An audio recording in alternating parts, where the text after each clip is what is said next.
Hello, मैं हूं विनय कुमार गुप्ता। आप सभी का स्वागत है हमारे YouTube channel point to be noted में। अगर वीडियो आपको अच्छी लगे तो लाइक करिए, शेयर करिए। अगर आप चैनल पर नए हैं तो चैनल को सब्सक्राइब करें और वीडियो का अगला नोटिफिकेशन प्राप्त करने के लिए बेल आइकन को ज़रूर दबाएं और वीडियो को पूरा एंड तक देखें। आज हम NCERT कक्षा 6 साइंस का अध्याय 13वां पर चर्चा करेंगे। इसके पहले जो है 12 अध्याय हो चुके थे, तो हम आते हैं 13वें अध्याय पर। तो चलिए शुरू करते हैं। हमारा 13वां अध्याय है चुंबकों द्वारा मनोरंजन। इस अध्याय में हम चुंबक के बारे में जानेंगे कि चुंबक क्या होता है, कैसे बनता है और चुंबक कितने प्रकार के होते हैं, इसमें कितने ध्रुव होते हैं, इसमें कब आकर्षण होता है, कब प्रतिकर्षण होता है, इन सब चीज़ों के बारे में हम जानेंगे। तो जो भी इसमें इम्पॉर्टेंट पॉइंट बनेंगे एक एक करके हम उस पर चर्चा करेंगे।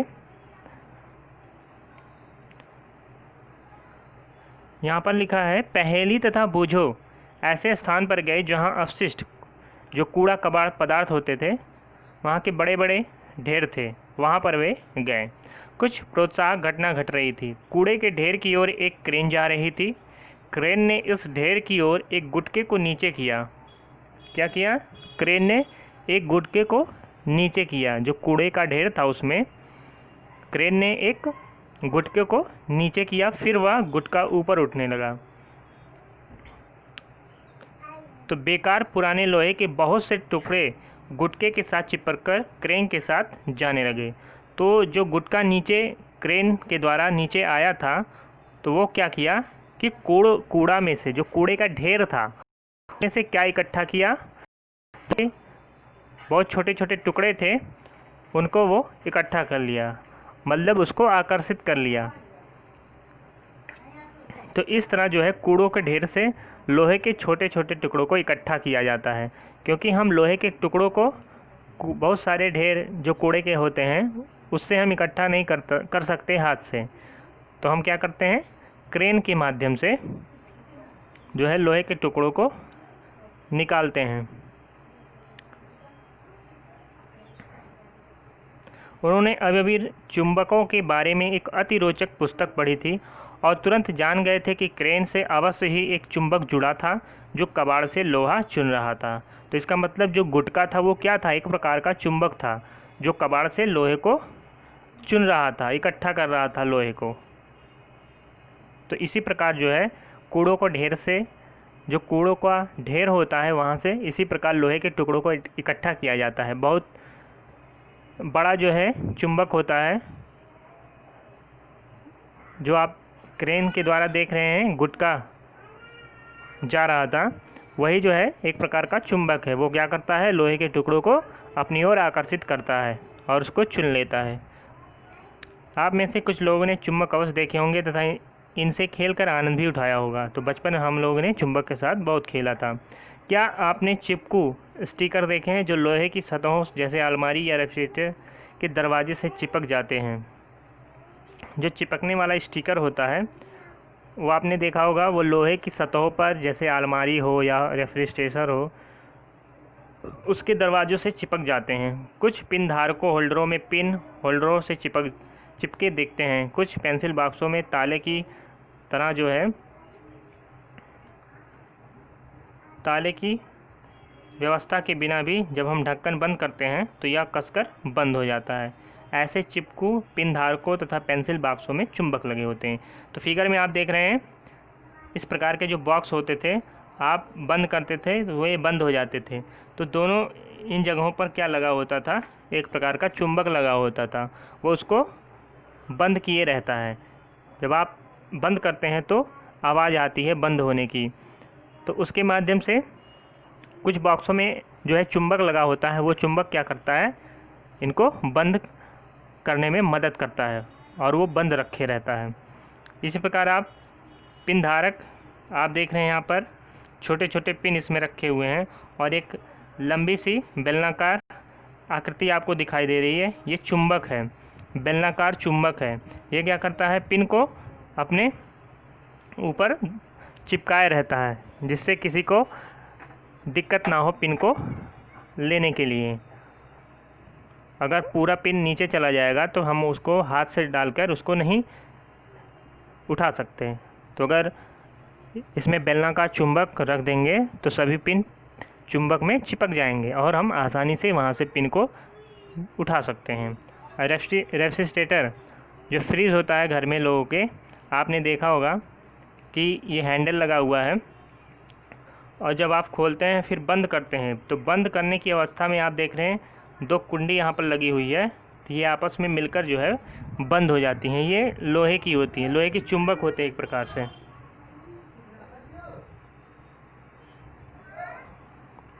यदि आपके पास इनमें से कोई भी वस्तु है तो उनमें छिपे चुंबकों को खोजने का प्रयत्न कीजिए। तो आपको अगर खोजना है तो इन सब चीज़ों को ले आइए और खोजिए कि चुंबक कहाँ लगा हुआ है।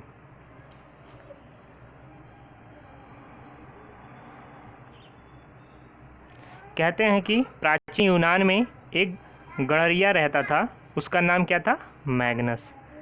तो कहाँ रहता था? प्राचीन यूनान में एक गणरिया रहता था, उसका नाम था मैग्नस। वो अपनी भेड़ों तथा बकरियों के झुंड को पास के पहाड़ों पर चराने के लिए ले जाता था। वो क्या करता? अपने भेड़ों को बकरियों को पास के पहाड़ों पर चराने के लिए ले जाता था। भेड़ों पर नियंत्रण के लिए वह अपने साथ एक छड़ी रखता था। वो हमेशा अपने पास एक छड़ी रखता था अपने भेड़ों और बकरियों को नियंत्रित करने के लिए। छड़ी के एक सिरे पर लोहे की टोपी लगी होती थी।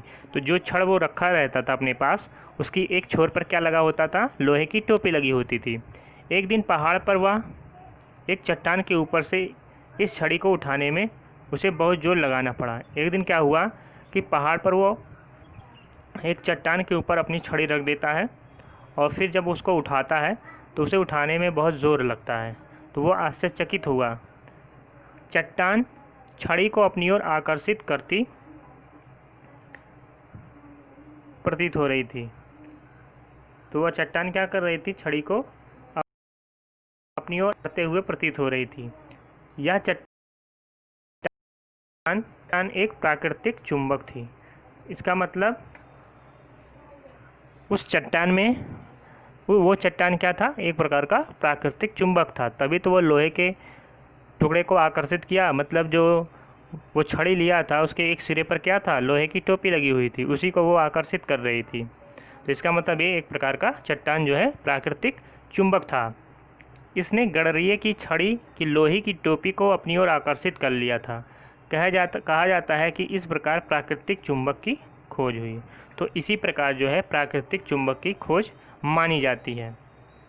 संभवतः उस गणरिये के नाम पर उस पत्थर को मैग्नेटाइट नाम दिया गया था। तो गणरिये के नाम क्या था? मैग्नस। मैग्नस नाम था गणरिये का और उसी के नाम पर उस पत्थर का नाम क्या रखा गया? मैग्नेटाइट। तो मैग्नेटाइट जो है लोहे का एक अयस्क होता है मैग्नेटाइट। याद रखिए, मैग्नेटाइट में लोहा होता है। क्या होता है? मैग्नेटाइट में लोहा होता है। मैग्नेटाइट क्या है? एक प्रकार का अयस्क है लोहे का। कुछ लोगों का विश्वास है कि यह मैग्नेटाइट मैग्नेशिया नामक स्थान पर सबसे पहले पाया गया था। तो कुछ लोगों का विश्वास है कि ये जो मैग्नेटाइट है वो कहाँ सबसे पहले पाया गया था? मैग्नेशिया नामक स्थान पर। जिन पदार्थों में लोहे को आकर्षित करने का गुण पाया जाता है वे चुंबक कहलाते हैं। तो चुंबक क्या होता है? वे पदार्थ जो लोहे को अपने ओर आकर्षित करते हैं या उनमें आकर्षित करने का गुण होता है, लोहे को आकर्षित करने का गुण होता है, वो चुंबक कहलाते हैं। तो जिन पदार्थों में लोहे को आकर्षित करने का गुण होता है वो क्या कहलाते हैं? चुंबक कहलाते हैं। लोग अब तक जान चुके थे कि कुछ चट्टानों में लोहे के टुकड़ों को आकर्षित करने का गुण होता है। उन्होंने यह भी पाया कि चट्टानों के इन छोटे छोटे टुकड़ों में कुछ विशेष गुण होते हैं। प्राकृतिक रूप से मिलने वाले इन पदार्थों को उन्होंने चुंबक कहा। तो प्राकृतिक रूप से मिलने वाले इन पदार्थों को क्या कहा? चुंबक कहा। चट्टानों में छोटे छोटे टुकड़ों जो पाए जाते हैं जिनमें विशेष गुण होता है, जैसे चुंबकीय गुण होता है, तो उसे ये क्या कहते हैं? चुंबक। इसके बाद तत्पश्चात लोहे के टुकड़ों से चुंबक बनाने की विधि का आविष्कार हुआ। अब क्या हुआ उसके बाद? लोहे के टुकड़ों से चुंबक बनाने की विधि का आविष्कार हुआ। तो इसे क्या कहेंगे? कृत्रिम चुंबक, क्योंकि उसे बनाया गया, मनुष्य के द्वारा बनाया गया। तो वो क्या बोले जाएंगे? कृत्रिम चुंबक। जो प्राकृतिक रूप से मिल रहे थे उसको प्राकृतिक चुंबक, और जो मनुष्य के द्वारा लोहे के टुकड़ों को चुंबक में बनाने की प्रक्रिया से जो चुंबक बना उसको क्या कहेंगे? कृत्रिम चुंबक। आजकल विभिन्न आकृतियों के कृत्रिम चुंबक बनाए जाते हैं। उदाहरण के लिए छड़ चुंबक होता है, नाल चुंबक, बेलनाकार चुंबक, गोलांत चुंबक। तो आप फिगर में देख सकते हैं, फिगर में आप देख सकते हैं यह है नाल चुंबक, बेलनाकार चुंबक है, ये आयताकार चुंबक है, कुछ छड़ चुंबक होते हैं और कुछ गोलांत आकार के चुंबक होते हैं। गोलीय चुंबक आप देखे होंगे, रेडियो में निकला हुआ जब रेडियो ख़राब हो जाता है तो उसको खोल के आप उसके पार्ट को देख सकते हैं, तो उसमें आपको एक गोल चुंबक दिखाई देगा। इस क्रियाकलाप में एक चीज़ दिखाया गया है, एक ग्लास लिया है, पेपर का ग्लास लिया गया है, उसमें जो है लोहे को डाला गया है, लोहे की चुंबक को यहाँ पर रखा गया है, लोहे के चुंबक को ऊपर से पेपर से ढक दिया गया है ताकि लोहे की चुंबक दिखाई ना दे, और नीचे से एक क्लिप लगाया गया है और उसके दूसरे छोर को जो है उसके आधार से बांध दिया गया है। सॉरी, ये क्लिप है, क्लिप के दूसरे छोर को एक धागे से इसके आधार से बांध दिया गया है। तो अब क्या देखते हैं कि चुंबक के प्रभाव से ये जो क्लिप है ना इधर जा रहा है और ना इधर जा रहा है, वो ऊर्ध्वाधर जैसे लग रहा है कि हवा में खड़ा हुआ है। वो किस वजह से? चुंबक के आकर्षण की वजह से। ये क्लिप किस? लोहे की क्लिप है। क्लिप कैसी है? लोहे की क्लिप है। और यहाँ पर जो है ग्लास के बिल्कुल आधार पे नीचे चुंबक रखा हुआ है, उसी के आकर्षण से जो है ये क्लिप ऊर्ध्वाधर खड़ी है। अगर ये चुंबक ना होता तो वो खड़ी ना होती क्लिप, वो गिर जाती।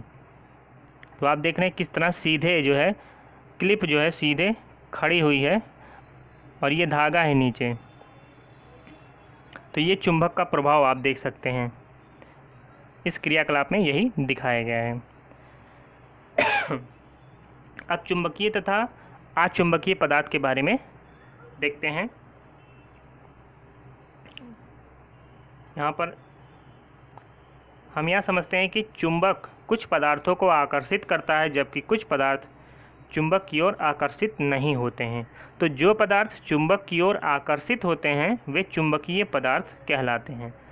तो जो पदार्थ चुंबक की ओर आकर्षित होते हैं वे क्या कहलाते हैं? चुंबकीय पदार्थ। जैसे लोहा हुआ, निकिल हुआ, कोबाल्ट हुआ। तो ये तीनों नाम आपको याद रखना है, लोहा, निकिल, कोबाल्ट। लोहा, निकिल और कोबाल्ट ये तीनों चुंबकीय पदार्थ हैं, क्योंकि चुंबक इन्हें आकर्षित करते हैं। जो पदार्थ चुंबक की ओर आकर्षित नहीं होते हैं उसे अचुंबकीय पदार्थ कहते हैं। तो अचुंबकीय पदार्थ में क्या आएंगे? जैसे हुआ प्लास्टिक, लकड़ी, कागज़। मतलब जो लोहे का ना बना हो, जो निकिल का ना बना हो, जो कोबाल्ट का ना बना हो, वो सभी अचुंबकीय पदार्थ के अंतर्गत आएंगे। तो जो पदार्थ चुंबक की ओर आकर्षित नहीं होते वो अचुंबकीय, और जो चुंबक की ओर आकर्षित होते हैं वो कौन से पदार्थ? चुंबकीय पदार्थ कहलाते हैं।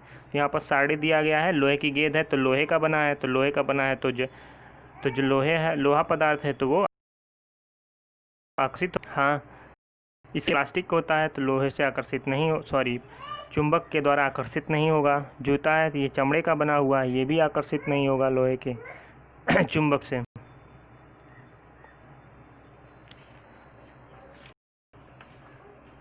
अब आते हैं अगले क्रियाकलाप में। अब इस क्रियाकलाप में क्या दिखाया गया है कि 3 छड़ चुंबक लिए गए हैं। क्या लिए गए हैं? 3 छड़ चुंबक। अब इन छड़ों को क्या किया गया है? रेत में या मिट्टी में डालकर उसको खूब रगड़ा गया है। दोनों छोर को, दोनों छोर क्या, उसको पूरी तरह से आप रगड़ दीजिए मिट्टी में। तो आप देखेंगे उसमें मिट्टी जो है लग जाती हैं। आप थोड़ी देर के लिए जो है उसको झाड़ दीजिए छड़ चुंबक को, ताकि इसमें जो मिट्टी के कण लगे हुए हैं चुंबक पर वो गिर जाए नीचे। उसके बाद आप देखेंगे कि कुछ टुकड़े जो हैं वो उस पर चिपके हुए आपको मिलते हैं, जो नहीं गिरते हैं। इसका मतलब जो टुकड़े चुंबक से सटे हुए हैं, लगे हुए हैं, जो चिपके हुए हैं कण, वो नहीं गिर रहे हैं। तो इसका मतलब वो क्या है, लोहे के छोटे छोटे कण है, जिसको बुरादा हम बोलते हैं, जो बुरादे के रूप में चिपके हुए होते हैं। आप फिगर में देख रहे हैं कि यहाँ पर और यहाँ पर लोहे थोड़ी थोड़ी मात्रा में चिपके हुए हैं। तो ये तभी चिपकेंगे जब मिट्टी में लोहे के कण होंगे। अगर मिट्टी में लोहे के कण नहीं होंगे तब ये नहीं चिपकेंगे। तो यही इस क्रियाकलाप में बताया गया है। पर्याप्त लोहे के बुरादे के साथ ए, और बी में कुछ बुरादों के साथ, और सी बिना बुरादों के साथ। तो जैसे जैसे लोहे की बुरादों की मात्रा अधिक होगी तो अधिक जो है चिपके हुए मिलेंगे लोहे के बुरादे। तो यही इसमें बताने की कोशिश की गई है। अब आते हैं अगले पॉइंट पर, चुंबक के ध्रुव। हमने देखा है कि मिट्टी में चुंबक रगड़ने पर लोहे के कण यदि उपस्थित हैं तो चुंबक से चिपकते हैं। अगर मिट्टी में लोहे के कण उपस्थित हैं तो वो चुंबक से चिपकते हैं, अगर नहीं उपस्थित है तो नहीं चिपकेंगे। इसके पहले क्रियाकलाप में हम यही बताए हैं। एक कागज़ की शीट पर लोहे का बुरादा फैलाइए। इस शीट के ऊपर एक छड़ चुंबक रखिए। आप क्या देखते हैं, क्या लोहे की बुरादा चुंबक के सभी स्थानों पर एक समान चिपकता है? तो ऐसा नहीं होता है। जब भी आप लोहे के बुरादे में चुंबक को रख देंगे तो सभी स्थानों पर वो लोहे के बुरादे नहीं चिपकते हैं। आप देखेंगे कि केवल 2 ही स्थानों पर लोहे के बुरादे चिपकते हैं।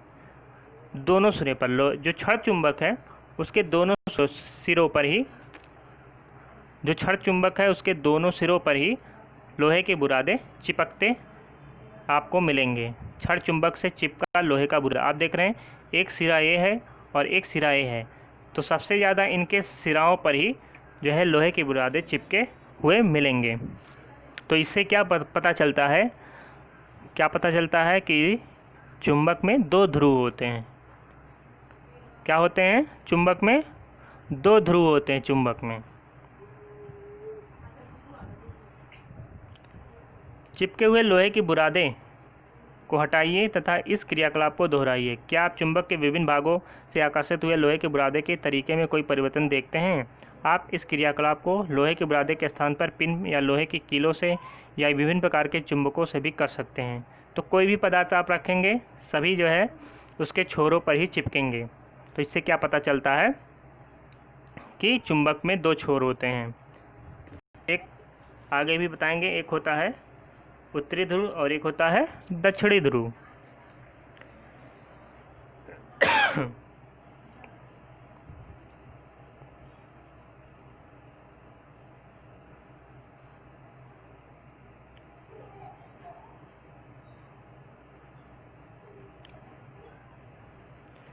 हमें ज्ञात होता है कि अधिकतर लोहे का बुरादा छड़ चुंबक के दोनों सिरों के पास चिपकता है। तो इस क्रियाकलाप को देखकर आप समझ गए होंगे कि लोहे का बुरादा छड़ चुंबक के दोनों सिरों पर ही चिपकेगा। चुंबक के ध्रुव इन सिरों के नज़दीक होते हैं। चुंबक के ध्रुव दोनों सिरों के नज़दीक होते हैं। कक्षा में विभिन्न आकृति के चुंबक को लाने का प्रयास कीजिए। लोहे के बुरादे का उपयोग करके इन चुंबकों के ध्रुवों की स्थिति जांच कीजिए। आप चुंबक के ध्रुवों को अगर जानना चाहते हैं, कोई भी चुंबक हो, छड़ चुंबक के अलावा कोई भी चुंबक हो, तो अगर आप उनके ध्रुवों को जानना चाहते हैं तो आप लोहे के बुरादे में उसे रख दीजिए, फिर उसको उठा लीजिए। तो जहाँ जहाँ ये चिपकेंगे वही उसके ध्रुव हो जाएंगे।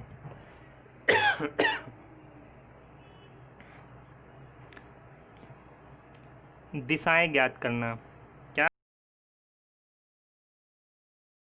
है?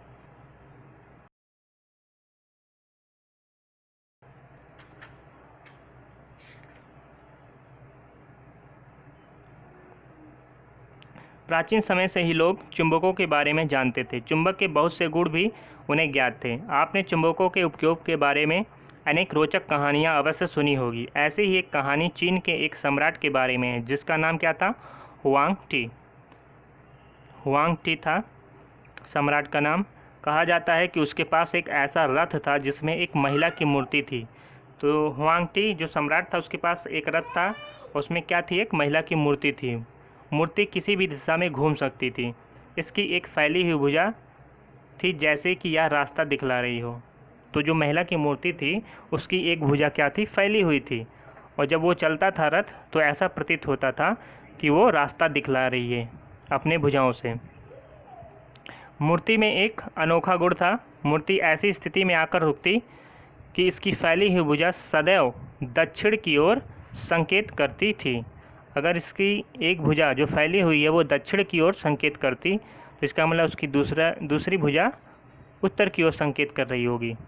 तो सम्राट जब भी इस रथ से किसी नए स्थान पर जाता, मूर्ति की फैली हुई भुजा को देखकर दिशा ज्ञात कर लिया करता था।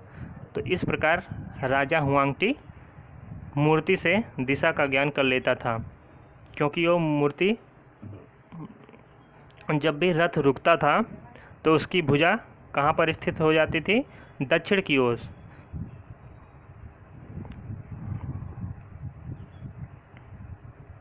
आप देख रहे हैं इसमें फिगर में दिखाया भी है कि एक महिला की मूर्ति लगी है स्त्री की, इसका एक भुजा फैला हुआ है और ये स्वतंत्र, ये चारों तरफ घूम सकती है स्वतंत्र रूप से।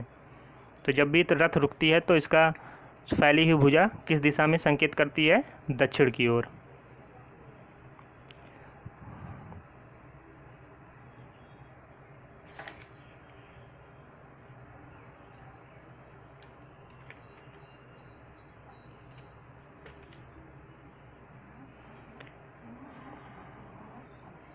इस क्रियाकलाप में क्या दिखाया गया है, स्वतंत्रता पूर्वक लटकी चुंबक सदैव एक ही दिशा में आकर रुकती है। तो जब भी आप क्षण चुंबक लेंगे, इसको आप देख रहे हैं ये क्षण चुंबक है, इसको एक धागे से बांधकर आप स्टैंड से ऊपर लटका दीजिए। आप ये स्टैंड देख रहे हैं, स्टैंड, इसके ऊपरी भाग में एक लगा हुआ है डंडा, उसी के सहारे इसको लटका दीजिए आप, बिल्कुल इसी तरह जिस तरह फिगर में दिखाया गया है आप लटका दीजिए। लटकाने के बाद इस क्षण चुंबक को आप घुमा दीजिए, आप इसको गोल गोल घुमा के छोड़ दीजिए। जब आप छोड़ देंगे तो आप देखिए जब ये रुकने की अवस्था में है और जब ये बिल्कुल रुक जाए तब आप देखेंगे इसके दोनों सिरे जो है एक दिशा में रुके हुए प्रतीत होंगे और ये हमेशा उसी दिशा में रुकेंगे। आप फिर से उसको दूसरी दिशा में घुमाकर छोड़ दीजिए, फिर भी आप देखेंगे कि कुछ समय बाद जब ये क्षण चुंबक पूरी तरह रुक जाते हैं तब भी आप देखेंगे वो उसी दोनों दिशाओं में होकर रुकते हैं। तो वो दोनों दिशाएं कौन कौन सी होती हैं, वो एक होता है उत्तरी ध्रुव और एक होता है दक्षिणी ध्रुव। तो इन्हीं दिशाओं से होकर ये क्षण चुंबक हमेशा रुकते हैं। जब भी चुंबक जो है गति करेंगे और जब ये रुकेंगे तो इन्हीं दोनों दिशाओं में रुकेंगे। इसका जो उत्तरी ध्रुव है वो उत्तरी दिशा की तरफ और इसका जो दक्षिणी ध्रुव है वो दक्षिण दिशा की तरफ स्थिर हो जाते हैं। तो यही इस क्रियाकलाप में बताने की कोशिश की गई है।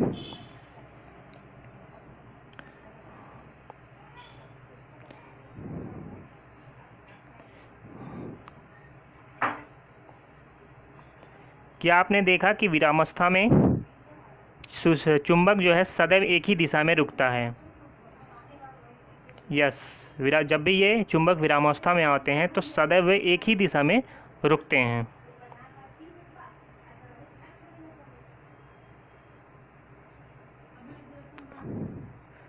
अगर इसी के स्थान पर आप चुंबक के स्थान पर लोहे की छड़, प्लास्टिक अथवा लकड़ी के स्केल लेकर करेंगे काम तो ऐसा नहीं होगा कि ये उत्तर दक्षिण दिशा में ही लटकेंगे, मतलब स्थिर होंगे। हमने देखा कि स्वतंत्र लटका हुआ चुंबक सदैव एक ही निश्चित दिशा में विराम में आता है जो उत्तर दक्षिण होती है। अभी हमने बताया कि वो दोनों दिशा क्या होती है, उत्तर दक्षिण होती है। उत्तर दक्षिण दिशा में ही वो चुंबक विरामावस्था में आते हैं।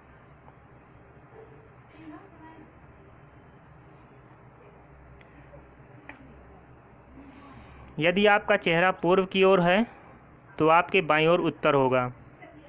दिशा निर्धारण के लिए सूर्य का उपयोग एकदम ठीक नहीं हो सकता, परंतु यह विधि आपके द्वारा खींची गई रेखा पर उत्तर दक्षिण दिशा अंकित करने में सहायक सिद्ध हो सकती है। इसका उपयोग करके आप यह बता सकते हैं कि चुंबक का कौन सा सिरा उत्तर और कौन सा सिरा दक्षिण दिशा को इंगित करता है। तो ये आसानी से आप बता सकते हैं कि कौन सा सिरा उत्तर है, कौन सा दक्षिण है। उत्तर की ओर निर्देश करने वाले सिरों को चुंबक का उत्तरोन्मुखी सिरा या उत्तरी ध्रुव बोलते हैं। अभी हमने बताया कि उत्तर की ओर जो सिरा होगा चुंबक का वो उत्तरी ध्रुव या उत्तरोन्मुखी सिरा बोला जाएगा, और दूसरा सिरा दक्षिणोन्मुखी अथवा दक्षिणी ध्रुव कहलाएगा। सभी चुंबकों के दो ध्रुव होते हैं। अभी इसके पहले हमने बताया था कि कोई भी चुंबक हो, सभी चुंबकों के केवल दो ही ध्रुव होते हैं, चाहे उनका आकार कैसा भी हो। उनका आकार कैसा भी, उसको केवल दो ही ध्रुव उसमें पाए जाएंगे। सामान्यतः चुंबकों पर जो है उत्तर जिसको यन से संकेत देते हैं और दक्षिण को यस से इंगित करते हैं, को अंकित किया जाता है। तो उत्तर को यन से और दक्षिण को यस से अंकित किया जाता है। यन क्या है? नॉर्थ उत्तर उत्तरी ध्रुव, और यस क्या है? साउथ दक्षिणी ध्रुव।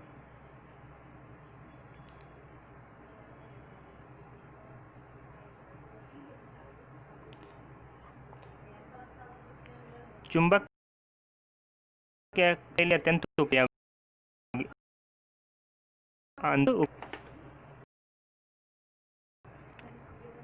तो चुंबक का यह गुण हमारे लिए अत्यंत उपयोगी है। शताब्दियों तक यात्री चुंबक के उस गुण का उपयोग दिशा निर्धारण के लिए करते रहे हैं। यह कहा जाता है कि प्राचीन काल में यात्री एक प्राकृतिक चुंबक अपने साथ ले जाते थे, जिसे धागे में लटकाकर दिशा निर्धारण करते थे।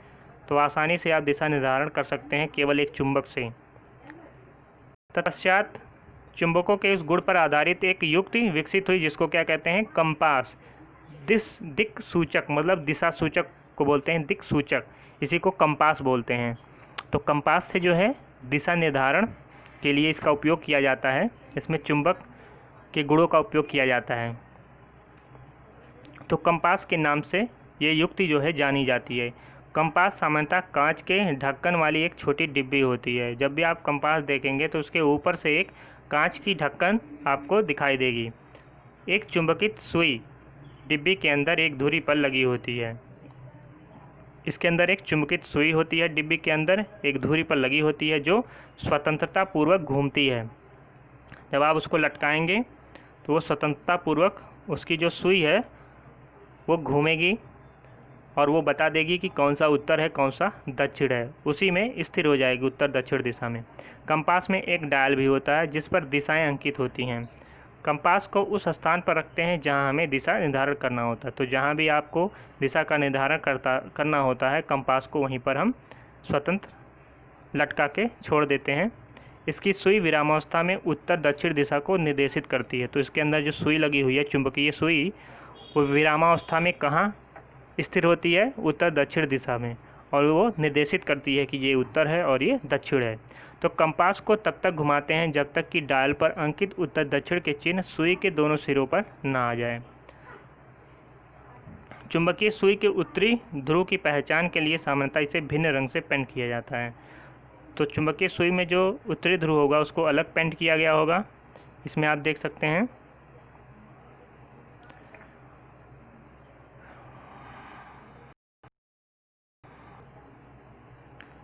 इसमें यन, north, east, west, north, south. तो नॉर्थ का जो है आप देख रहे हैं रेड कलर का इसमें निशान दिख रहा है आपको। तो यही होता है कंपास सुई, इसी प्रकार की होती है कंपास। इसी से दिशा निर्देशन के लिए इसका उपयोग करते हैं। दिशा निर्धारण के लिए इसका उपयोग किया जाता है, बहुत से जगहों पर अभी भी किया जाता है।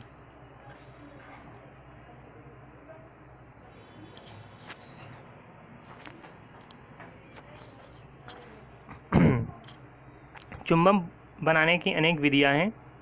आइए हम सरलतम विधि सीखे। लोहे का एक आयताकार टुकड़ा लीजिए। क्या लेना है? लोहे का एक आयताकार टुकड़ा, इसे मेज पर रखिए। अब एक छड़ चुंबक लीजिए। क्या क्या लेना है? एक आयताकार टुकड़ा लेना है लोहे का, और फिर इसको मेज पर रख दीजिए। फिर एक छड़ चुंबक लीजिए, इसका कोई एक ध्रुव लोहे की छड़ के एक सिरे पर रखिए। तो इस चुंबक का कोई एक ध्रुव लोहे के छड़ के एक सिरे के पर रखना है। चुंबक को बिना हटाए इसे लोहे के छड़ के दूसरे सिरे तक ले जाइए। अब चुंबक को बिना हटाए इसे लोहे की छड़ के दूसरे सिरे तक ले जाइए। तो क्या करना है? चुंबक को बिना हटाए इसे लोहे की छड़ के दूसरे सिरे तक ले जाइए। चुंबक को उठाइए और उसी ध्रुव को लोहे के टुकड़े के प्रारंभिक सिरे पर वापस ले आइए।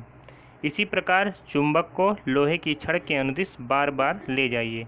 और इस प्रक्रिया को कितनी बार दोहराना है? लगभग 30 से 40 बार। ऐसा 30 से 40 बार करेंगे तब वो जो लोहा होगा आयताकार, वो चुंबकित हो जाएगा और वो चुंबक की तरह कार्य करने लगेगा। जांच कीजिए कि क्या लोहे की छड़ चुंबक बन गई है। इसके लिए कोई पिन अथवा लोहे का बुरादा उसके पास हम ले जाएंगे, इसके समीप ले जाएंगे। यदि यह चुंबक नहीं बना है तो इस प्रक्रिया को कुछ देर तक और जारी रखिए। जो 30-40 बार हमने दोहराया था उसको कुछ देर और करते हैं। ध्यान रखिए कि चुंबक का ध्रुव तथा इसे लोहे की छड़ पर रगड़ने की दिशा बदलनी नहीं चाहिए। तो चुंबक का जो ध्रुव था और लोहे के जिस सिरे के पास ले जाकर उसके दूसरे सिरे पर ले जाते हैं, तो वही प्रक्रिया दोहरानी है, उसकी दिशा को बदलना नहीं है। आप लोहे की कील, सुई अथवा ब्लेड आदि को भी इसी प्रकार चुंबक बना सकते हैं। तो आप कील को, सुई को, ब्लेड को भी इसी प्रकार करके, फिगर में आप देख रहे हैं,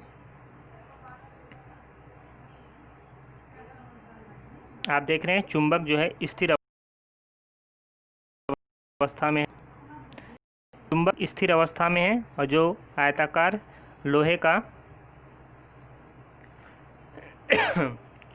लोहे का छड़ है उसको क्या किया जा रहा है?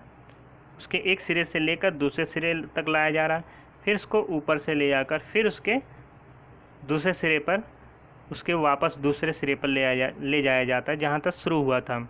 मान लीजिए कि ये नॉर्थ है और ये साउथ है, तो नॉर्थ से साउथ ले जाया गया, फिर इसके ऊपर से फिर नॉर्थ पर आया गया, फिर इसको साउथ ले गया, फिर ऊपर से नॉर्थ पर ले आया गया, फिर साउथ गया, फिर ऐसे 40 बार, 30 से 40 बार दोहराया गया। फिर उसको चेक किया गया कि क्या लोहे के कील या लोहे की वस्तुओं को ये आकर्षित कर रहे हैं कि नहीं। अगर नहीं कर रहे हैं फिर यही प्रक्रिया हम दोबारा करेंगे। इस प्रकार जो है लोहे को चुंबकित किया जा सकता है और उससे चुंबक बनाया जा सकता है। चुंबक के बीच आकर्षण तथा प्रतिकर्षण।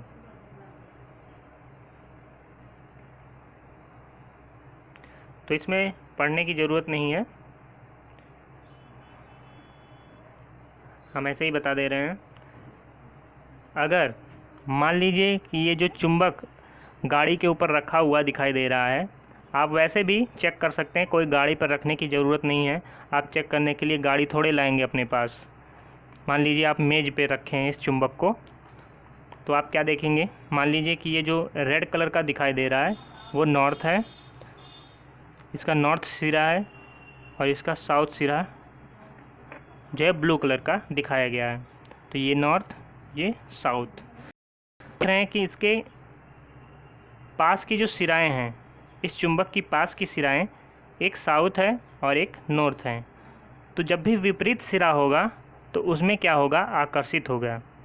तो असमान ध्रुव आकर्षित होते हैं। ये चीज़ आपको याद रखना है कि अगर आप दो चुंबक लेंगे तो उन दोनों चुंबकों के जो ध्रुव होते हैं, अगर उनके सिराएं पास पास रखेंगे तो अगर पास वाली सिराएं असमान ध्रुव होंगी, मतलब अगर एक दक्षिणी सिरा है और एक उत्तरी सिरा है, मतलब एक दक्षिणी ध्रुव है और एक उत्तरी ध्रुव है, तो दोनों में आकर्षण होगा, दोनों में आकर्षण होगा, वो एक दूसरे के पास आ जाएंगे। लेकिन यही अगर दोनों साउथ साउथ होते या दोनों उत्तरी ध्रुव होते तो दोनों में प्रतिकर्षण होता, मतलब ये एक दूसरे को पीछे ढकेल देते हैं, वो आकर्षित नहीं होते। जिस प्रकार इस फिगर में दिखाया गया है, यहाँ पर ये नॉर्थ है, ये साउथ है, और ये नॉर्थ है, ये साउथ है। आप देख रहे हैं इसके पास वाले सिराएं नॉर्थ हैं, तो इसमें कभी भी आकर्षण नहीं होगा, प्रतिकर्षण होगा। क्या होगा? समान ध्रुवों में हमेशा प्रतिकर्षण होता है। तो समान ध्रुवों में क्या होता है? प्रतिकर्षण होता है। अब पढ़ाई में ही ले लीजिए कि हमेशा टक्कर किस में होता है? जो समान लेवल के, समान आईक्यू के जो बच्चे होते हैं, उन्हीं में जो है प्रतिस्पर्धा होता है। उनमें कभी भी आकर्षण नहीं होता है। वो एक दूसरे को लेके हमेशा सजग रहते हैं, एक दूसरे से आगे निकलने की कोशिश करते हैं, कभी वो एक दूसरे के सामने नहीं आते हैं। तो इसी प्रकार जो है चुंबक में होता है। अगर समान ध्रुव होगा तो प्रतिकर्षण होगा, और असमान ध्रुव होगा तो उसमें आकर्षण होगा। यही इसमें बताया गया है। तो आप समझ गए होंगे चुंबकों के बीच आकर्षण और प्रतिकर्षण कैसे होता है।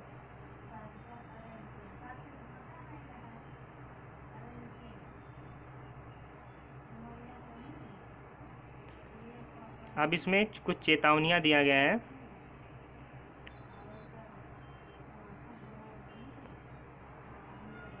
यदि चुंबक को गर्म किया जाए, हथौड़े से पीटा जाए या ऊंचाई से गिराया जाए तो वह अपने गुण खो देता है। तो ये आपको याद रखना है कि अगर चुंबक के गुण ख़त्म करना है या उनके गुण कैसे ख़त्म होंगे, तो आपको क्या करना है? चुंबक को गर्म करने हैं। गर्म करने से उसका चुंबकत्व जो है वो ख़त्म हो जाएगा। हथौड़े से या ऊंचाई से गिराया जाए तब भी जो है वो अपने गुण खो देते हैं चुंबक। तो इस प्रकार जो है का जो गुण है उसको ख़त्म किया जा सकता है। यहाँ फिगर में आपको दिखाया गया है, इसमें एक चुंबक को गर्म किया जा रहा है, एक को हथौड़े से मारा जा रहा है और एक ऊंचाई से फेंका जा रहा है। इससे क्या होगा? चुंबक के गुण जो है ख़त्म हो जाएंगे। यदि चुंबकों का उचित रखरखाव ना हो तब भी ये समय के साथ क्षीण हो जाते हैं। अगर चुंबकों को उचित स्थान पर ना रखा जाए, ऐसे ही खुला छोड़ दिया जाए, तब भी इनके जो चुंबकत्व के गुण हैं वो धीरे धीरे क्षीण हो जाते हैं, कम हो जाते हैं। क्षण चुंबकों को सुरक्षित रखने के लिए उनके जोड़ों के असमान ध्रुवों को पास पास रखा जाना चाहिए। अगर क्षण चुंबक को सुरक्षित रखना है तो उनके जोड़ों के असमान ध्रुवों को पास पास रखना चाहिए। मतलब दो क्षण चुंबक लीजिए, उसका जो नॉर्थ सिरा है दूसरे चुंबक के साउथ सिरे से सटाकर रख दीजिए, तो इससे उसका चुंबक जो है बरकरार रहेगा, चुंबक का जो गुण है वो क्षीण नहीं होगा। यहाँ पर क्या दिया है? इन चुंबकों को लकड़ी के टुकड़े से पृथक करके इनके सिरों पर नर्म लोहे के 2 टुकड़े लगाना चाहिए। यहाँ पर आप देख रहे हैं ये दोनों क्षण चुंबक है, इसके बीच में लकड़ी रखी हुई है और इसके सिरों पर जो है नर्म लोहे के 2 टुकड़े लगाए गए हैं दोनों सिरों पर। तो इससे इसका चुंबकत्व जो है वो बरकरार रहेगा। इसी तरह नाल चुंबक में भी लगाया गया है, इसके दोनों सिरों पर जो है नर्म लोहे के टुकड़े लगाए गए हैं, इससे इनका चुंबकत्व जो है वो बरकरार रहेगा। तो इसी को बोलते हैं नाल चुंबक। तो इस प्रकार चुंबक को सुरक्षित रख सकते हैं।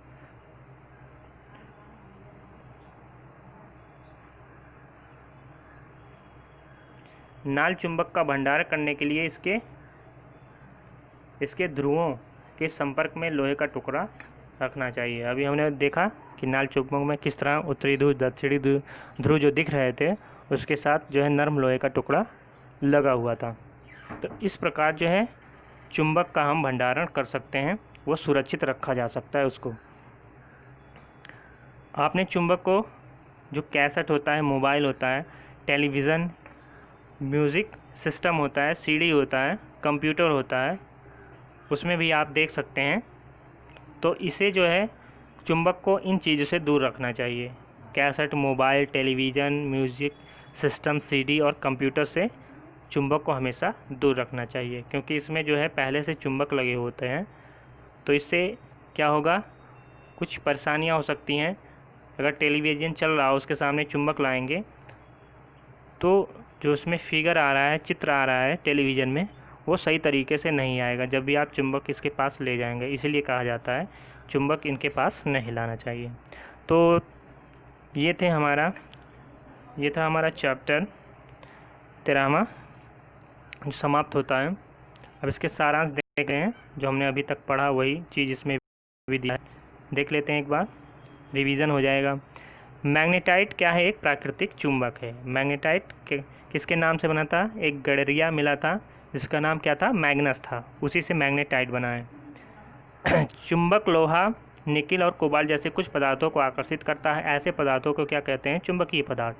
जो पदार्थ चुंबक से आकर्षित नहीं होते वो क्या होते हैं? अचुंबकीय पदार्थ। जैसे प्लास्टिक, लकड़ी, कागज़, जो भी लोहे के ना हो वो सभी अचुंबकीय होंगे। प्रत्येक चुंबक के 2 ध्रुव होते हैं, एक उत्तरी होता है, एक दक्षिणी ध्रुव होता है। स्वतंत्रता पूर्वक लटकाने पर चुंबक सदैव किस दिशा में स्थिर होता है? उत्तर दक्षिण दिशा में आकर रुकता है या स्थिर हो जाता है। तो ये इम्पॉर्टेंट है। 2 चुंबकों के असमान ध्रुव एक दूसरे को क्या करते हैं? आकर्षित करते हैं। अगर असमान ध्रुव होगा तो आकर्षित होगा, अगर समान ध्रुव होगा तो प्रतिकर्षण होगा, एक दूसरे को दूर फेंक देंगे, दूर ढकेल देंगे। तो ये थे सारांश। तो आई होप वीडियो आपको अच्छी लगी होगी। अगर वीडियो आपको अच्छी लगी तो लाइक करिए, शेयर करिए। अगर आप चैनल पर नए हैं तो चैनल को सब्सक्राइब करें। वीडियो का अगला नोटिफिकेशन प्राप्त करने के लिए बेल आइकन को ज़रूर दबाएं। तो मिलते हैं अगले वीडियो में अगले चैप्टर के साथ। तब तक के लिए धन्यवाद।